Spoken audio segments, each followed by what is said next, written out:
मेरा ईमान मुझे कहता है कि जिस जगह पर मस्जिद थी, है और रहेगी, बाबरी मस्जिद है और रहेगी। किस चीज का आक्रोश?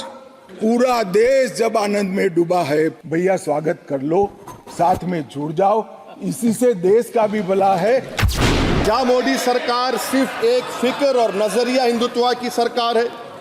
क्या इस देश का, इस गवर्नमेंट ऑफ इंडिया का कोई मजहब है? इस वतन अजीज सबके मजहब को मानता है। सर, मेरा मानना है कि इस देश का कोई मजहब नहीं है। क्या ये सरकार 22 जनवरी का पैगाम देकर ये बताना चाहती है कि एक मजहब को दूसरे मजहब के मानने वालों पर गलबा और कामयाबी मिली? क्या आइन इसकी इजाजत देता है?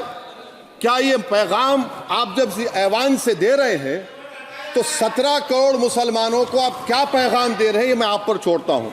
हमने एक प्रस्ताव पारित कर कहा था कि राम मंदिर का निर्माण, इसको कोई एक धर्म के साथ नहीं जोड़ना चाहिए। ये देश की चेतना की पुनर्जागृति का आंदोलन है। इसलिए हम राम जन्मभूमि को मुक्त कराकर, कानूनी रूप से मुक्त कराकर वहां पर राम मंदिर की स्थापना करेंगे। सर, 49 में धोखा हुआ, 86 में धोखा हुआ, 92 में धोखा हुआ, 2019 और 22 में भी इस ऐवान के जरिए हमको धोखा दिया जा रहा है। और अफसोस के साथ कहना पड़ता है सर कि मुस्लिम अक़लियत को हमेशा ये कहा गया कि तुमको भारत के शहरी बरकरार रहने के लिए एक बहुत बड़ी कीमत तुमको चुकानी पड़ेगी, और हम पर इल्ज़ाम लगा दिया गया। सर, क्या मैं बाबर का स्पोक्स पर्सन हूँ? क्या मैं जिना का स्पोक्स पर्सन हूँ? क्या मैं औरंगजेब का स्पोक्स पर्सन हूँ? किस चीज का आक्रोश? हम 1986 से कह रहे हैं कि हमारा भव्य राम मंदिर बनना चाहिए, संवैधानिक तरीके से। क्या सुप्रीम कोर्ट की 5 जजों की खंडपीठ के जजमेंट से आप वास्ता रखते हो या नहीं रखते हो? भारत के संविधान से वास्ता रखते हो या नहीं रखते हो?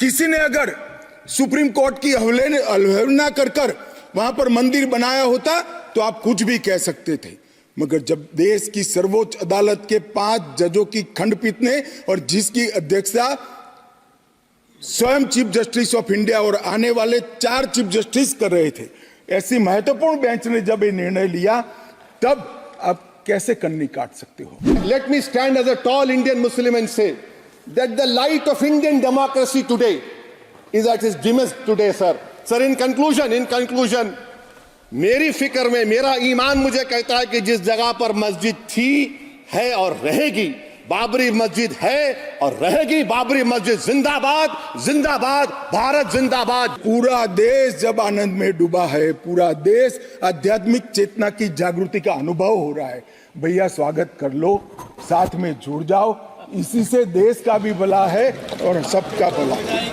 विभाजन की बात करने वाले लोगों से मेरा करबद्ध निवेदन है, समय को